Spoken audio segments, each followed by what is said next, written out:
Belum.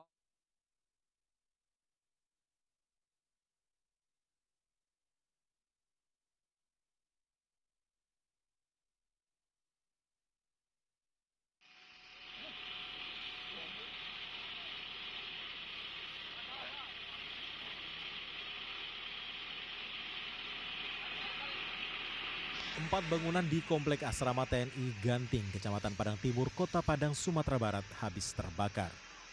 Puluhan personel dari Dinas Pemadam Kebakaran Padang dikerahkan bersama 5 unit mobil pemadam.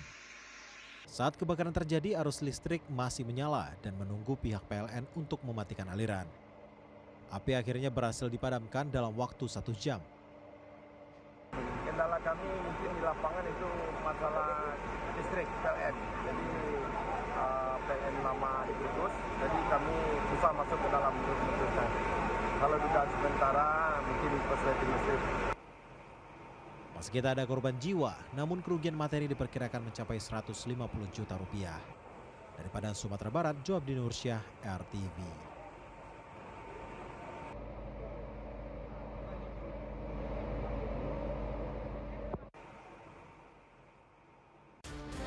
Nama TKP 8787 Lombok Pati.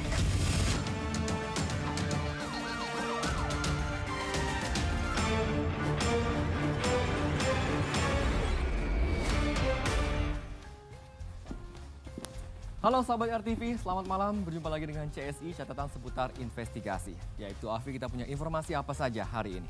Ya, sahabat RTV, selain informasi kebakaran yang terjadi di Komplek Asrama TNI yang sudah kita tayangkan tadi, kami juga memiliki informasi terkait baru terungkapnya kasus pembunuhan sadis yang terjadi pada 6 tahun silam. Bersama saya Pramadika Samudra, Saya Ibtu Afi Olivia. kita jelang CSI selengkapnya.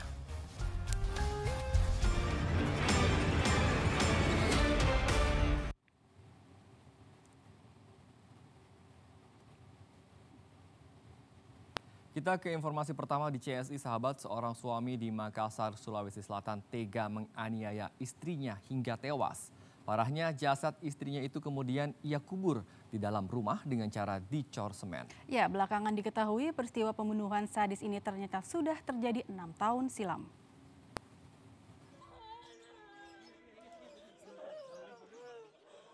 Warga kampung Bontoala Tua, Jalan Gandea, Kota Makassar, Sulawesi Selatan digemparkan dengan peristiwa sadis pembunuhan yang dilakukan seorang pria terhadap istrinya. Korban sebelumnya dikabarkan telah kabur dari rumah oleh sang suami. Dalam olah tempat kejadian perkara, pelaku menunjukkan titik di mana korban dikuburkan dengan cara dicor semen. Pelaku mengaku korban tewas di tangannya akibat dianiaya secara sadis. Tulang belulang korban pun akhirnya berhasil dievakuasi sebagian setelah polisi membongkar cor-coran semen. Ternyata dari keterangan si anak mengatakan bahwa ibunya juga itu bukan lari tetapi dianiaya sampai mati. Sampai mati, dan kejadiannya ini 2018. Tinggal nanti kita melihat, menguji apakah itu betul tulang manusia. Nah, kemudian kita akan lakukan coba uji DNA karena keluarganya masih ada. Peristiwa pembunuhan ini terjadi pada 6 tahun silam, namun baru kini terungkap setelah anak korban melaporkan dugaan penganiayaan ayahnya ke polisi. Isu kaburnya korban dan tak pernah kembali yang disebar sang suami membuat polisi semakin curiga dan akhirnya berhasil mengungkap kasus ini. Dari Makassar, Sulawesi Selatan, Samsul Altimen untuk CSI RTV. Kita ke informasi lain, mengaku kesal karena sang anak terus menangis. Seorang pria di Medan, Sumatera Utara tega membekap tubuh putrinya menggunakan bantal. Korban yang masih berusia 2,5 bulan ini nyaris tewas. Sungguh sadis perbuatan seorang ayah yang tega membekap tubuh anak kandungnya menggunakan bantal. Peristiwa ini terjadi di Kecamatan Medan Marelan, Kota Medan, Sumatera Utara. Korban yang masih berusia 2,5 bulan menangis histeris, bahkan nyaris tewas akibat perbuatan pelaku. Tak butuh waktu lama, aparat Polres Pelabuhan Belawan langsung menangkap pelaku bernama Muhammad Ridho, berusia 28 tahun. Menurut polisi, pelaku tega menganiaya buah hatinya lantaran kesal bayi itu terus menangis. Pelaku kemudian meminta sang istri untuk merekam aksinya. Istri pelaku yang marah dan tidak terima lalu melaporkan perbuatan pelaku ke orang tua hingga video itu viral di media sosial. Dari hasil pemeriksaan yang kita lakukan, modusnya itu dikarenakan dia kesal terhadap si bayi dikarenakan menangis. Nah, pada saat itu istrinya menyuruh suaminya ini untuk menjaga dan mendiamkan si anak. Akibat perbuatannya, pelaku kini mendekam di sel tahanan Polres Pelabuhan Belawan dan terancam hukuman 5 tahun penjara. Sedangkan istri pelaku yang berstatus sebagai saksi dikenakan wajib lapor.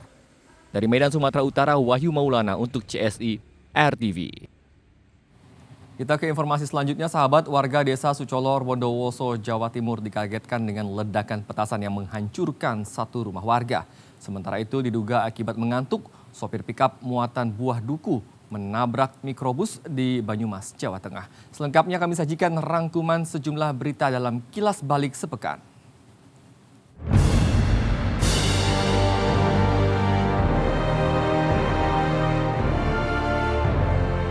Warga desa Sucolor, Kecamatan Maisan, Bondowoso, Jawa Timur dikejutkan dengan ledakan petasan yang terjadi di rumah kakek Abdullah berusia 62 tahun. Diduga ledakan berasal dari petasan berukuran besar yang ada di dalam rumah tersebut. Akibatnya rumah yang ditempati Abdullah bersama cucunya bernama Nasil hancur. Bahkan kuatnya ledakan bahkan sampai membuat kaca rumah yang berjarak sekitar 20 meter dari pusat ledakan ikut pecah. Usai kejadian, warga menemukan Abdullah dan cucunya telah terkapar dengan luka bakar di sekujur tubuhnya. Keduanya langsung dilarikan ke RSUD Dr. Kunadi, Bondowoso guna mendapatkan pertolongan medis. Petugas kepolisian masih menyelidiki alasan keberadaan petasan itu bisa berada di dalam rumah korban hingga meledak.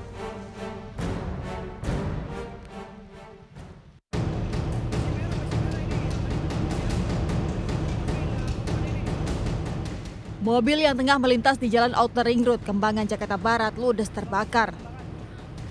Diduga penyebab terbakarnya mobil tersebut akibat percikan petasan yang dinyalakan oleh rombongan peserta konvoi bagi-bagi takjil yang melintas di lokasi kejadian. Tidak ada korban jiwa maupun luka dalam insiden terbakarnya mobil tersebut. Pengendara mobil berhasil menyelamatkan diri dengan langsung keluar dari dalam mobil yang dikendarinya itu ketika melihat api membesar. Polres Metro Jakarta Barat pun akhirnya bergerak meringkus 71 orang yang mayoritas merupakan pelajar sekolah menengah atas yang diduga terlibat dalam kebakaran mobil itu. Isak tangis orang tua seketika pecah karena tak kuasa melihat anak-anak mereka ditahan polisi. Bahkan beberapa di antara mereka jatuh pingsan. Ironisnya, polisi mendapati 14 dari 71 orang yang ditahan itu positif mengkonsumsi narkoba. 57 remaja kini telah dikembalikan ke orang tuanya, sementara 14 orang lainnya kini masih diperiksa secara intensif.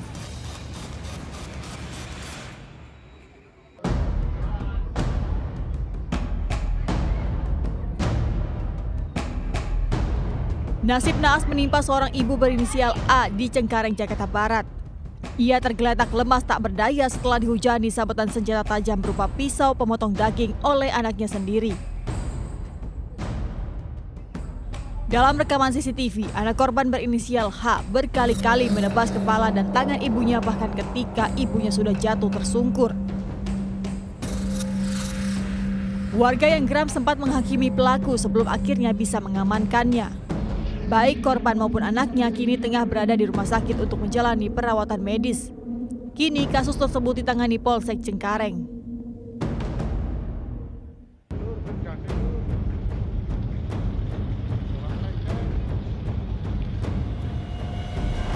Video amatir ini direkam sesaat setelah kecelakaan yang melibatkan mobil pick-up muatan buah duku dan mikrobus terjadi di jalur mudik Jalan Suparjo, Rustam, Sukaraja, Kabupaten Banyumas, Jawa Tengah. Muatan buah duku berhamburan dari dalam karung dan berserakan di jalan raya.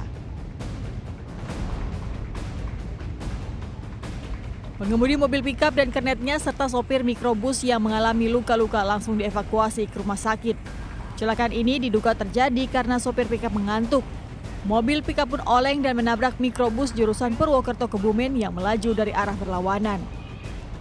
Arus lalu lintas di jalur mudik ini sempat mengalami kemacetan panjang di kedua arah akibat dua mobil tersebut ringsek parah dalam keadaan melintang di tengah jalan.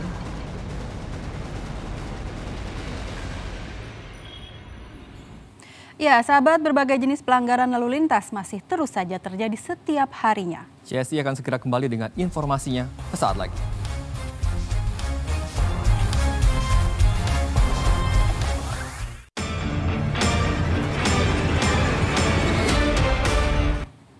Ya, sahabat, pelanggaran lalu lintas terjadi hampir setiap hari. Dan kali ini pelanggaran lalu lintas apa yang sudah terekam? Mari kita lihat bersama.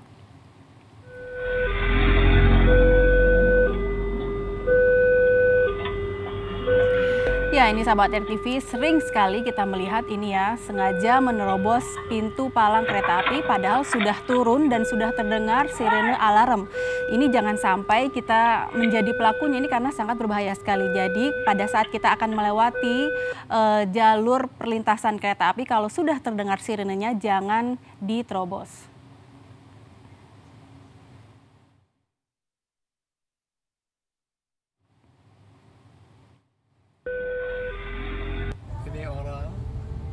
Nih, masuk ke tol Jakarta Tangerang. Nah, kalau kita sedang berkendara sepeda motor, sebaiknya kita tetap konsentrasi kepada jalur kita, jangan sampai kita tersesat karena mengikuti map online. Jadi kita harus mengerti sekali jalur mana yang harus kita lewati. Kalau seperti ini kan berbahaya. Nah, kalau sudah terjadi seperti ini, sebaiknya pengendara sepeda motor minggir ke bahu jalan sebelah kiri dan tidak melanjutkan perjalanan sebelum petugas datang untuk mengawal ke pintu keluar.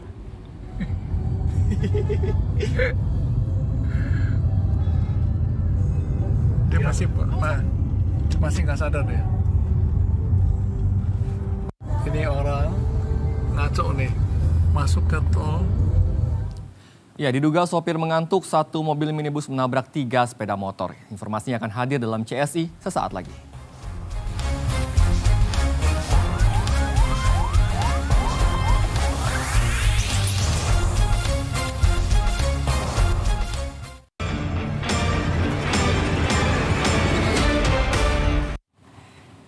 Kita lanjutkan CSI, sahabat. Kecelakaan terjadi di kawasan Silang Bawah, Kota Padang Panjang, Sumatera Barat.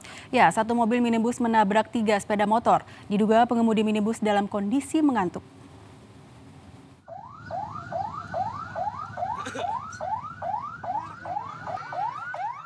Satu mobil minibus dengan 3 sepeda motor terlibat kecelakaan di kawasan Silang Bawah, Kota Padang Panjang, Sumatera Barat. Kecelakaan bermula saat minibus yang dikemudikan Mayusmar melaju dari Padang menuju Bukit Tinggi. Namun pengemudi diduga hilang kendali hingga menabrak 3 sepeda motor yang melaju dari arah berlawanan. Akibat kecelakaan ini 13 orang mengalami luka ringan dan berat. Seluruh korban luka-luka dibawa ke rumah sakit terdekat untuk mendapatkan perawatan medis. Setiba di lokasi kejadian, mobil sedan melambung ke kanan karena mendahului satu unit mobil dan secara bersamaan datang sepeda motor dari arah Bukit Tinggi sehingga terjadi kecelakaan lalu lintas.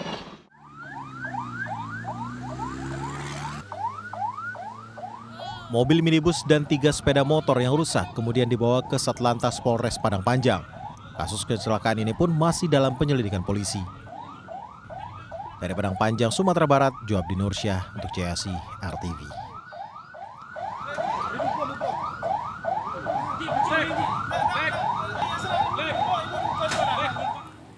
Ya, sahabat, jangan lupa kabarkan kepada keluarga dan semua orang terdekat kamu untuk rescan atau pindai ulang siaran RTV. Dan berikut tutorialnya.